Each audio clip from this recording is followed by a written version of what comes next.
At Ash Hendricks 92 says that Kingston Punk promo, though, hashtag tweet the table. Oh, woo, holy shit. They had to have fought each other backstage. I mean, Yeah. that seemed like, it felt like a gentleman's agreement backstage before the promo where Kingston and Punk were like, so we're going to get into a little bit. I'm going to say, like, you shouldn't be here. And then Punk's like, okay, cool. All right. That's fine. Well, right? no, and like the story he told, like he was telling a true story. Right. But what I'm saying is, I think before they go out there, there's a gentleman's agreement of like, I'm going to let you know. That, like Hardy Edge thing, right? Back in the day where it's exactly. like, I'm going to go there. We're working right now. If we need to settle it later, we'll settle it later. But right now we're going to work it, right?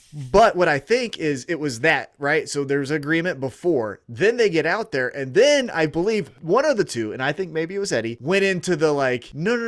I don't think you should be here because of these fucking reasons. And it's like laying out the story. And if you watch that promo, Punk is standing in the corner and he gets like uncomfortable. His body language changes, even to the point where he puts his hand on Eddie Kingston. I think that was like hey, wait a minute. Yeah. You just said I shouldn't be here. You're saying a lot more shit than I thought. That moment hit me when he like went up and like did the like where you put your forehead on somebody. Punk's not comfortable doing that. Like he's doing that for appearances. You know, when you're like, oh yeah, man. Yeah. You could see he was like leaning out into it. And I was like, Eddie's ready to kick the shit out of this guy. I was like, he's spitting something that he's wanted to get off his chest for a long time. So yeah, we saw a work shoot here. I'm pretty well convinced of that. Or these guys put on one of the best performances of our history in this show. But man, I kind of want to know if that last line was known, right? Like if he knew he was going to throw in like, hey, all right, we'll quit and fucking don't come back for 7 years. Now, I will say though, you know, if we're scoring this, right, doing like a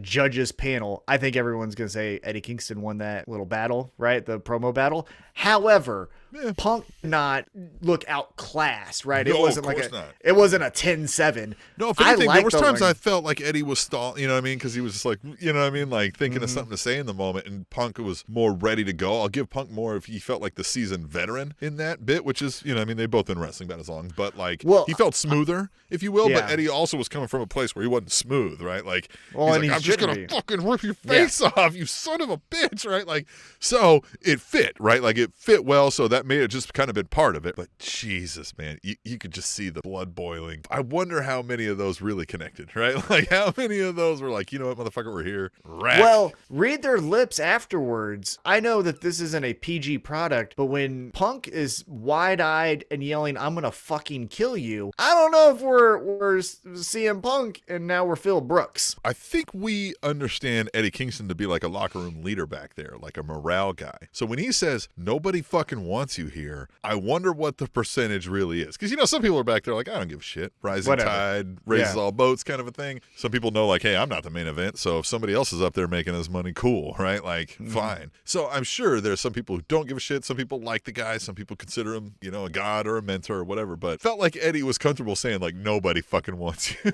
here. Was that line known to Punk? Because that one seemed to take him aback. Like, okay, right? Where he's like, you know, when you're like, oh yeah, well, I'm rubber, you're glue. Yeah. Well, whatever, you're fat anyway, dude. Like, you know what I mean? That's what it felt like. I shared it with folks that night. I was like, hey, if you haven't seen it yet, stop what you're doing. Go watch it. And it was Justin Summers of Wrestling Cheers, right? Trending Topics Network, friend of the show. His only response was, God bless Eddie Kingston. He's so good right now. And everything he's doing too, like he's not necessarily your typical face character, right? But he's not doing anything necessarily heel-like other than he's got an aggressive, ready-to-fight mentality. And I just think they just need to ride. Like, he's so capturing what it feels like to just fucking hate the world, right? Well, which a lot of people do right now.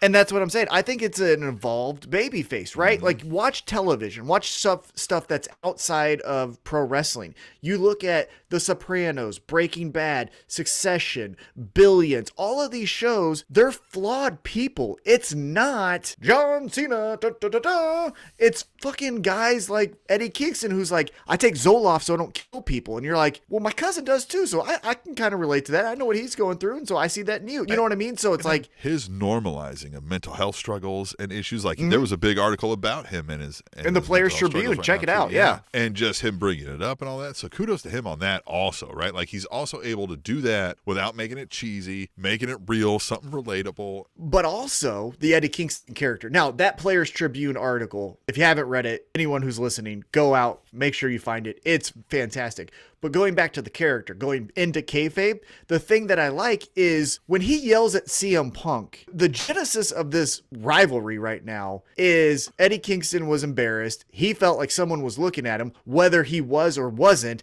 and now we've got beef. That's a flawed character, right? Eddie Kingston isn't doing all the good things, and that's what makes him relatable. Eddie It's like, Kingston did interrupt CM Punk. Like he was right to be like, hey man, don't fucking paint me to be the bad guy here. Like, and he's like, nah, you know why I fucking interrupted you, because it wasn't about this moment. Don't fucking spin this. You're an asshole and you've always been one, and now everybody thinks you're fucking this cheesy nice guy. Fuck you, right? Yeah. I loved it. Because you know how many times I felt that? I'm like, that person? I know that person fucking steals from little kids. Like, are you serious? Like, fuck that. The actions of Eddie Kingston isn't something that you would teach, little children in elementary school. And that's what I'm talking about, Well, that's relatable. That's what isn't the protocol to be successful in life. He's failing in front of us. And I like that. That's why Eddie Kingston is the best. Well, he's tied for first. Best baby faces in the world right now. That is true. They are hitting on person living their like life struggles, being a failed, like an imperfect human. I don't want to say failed, right? Like imperfect human live in front of us, just being who they are, exposed to the world. And the two most, I don't know how to say this, because obviously you're going to have people who are fans of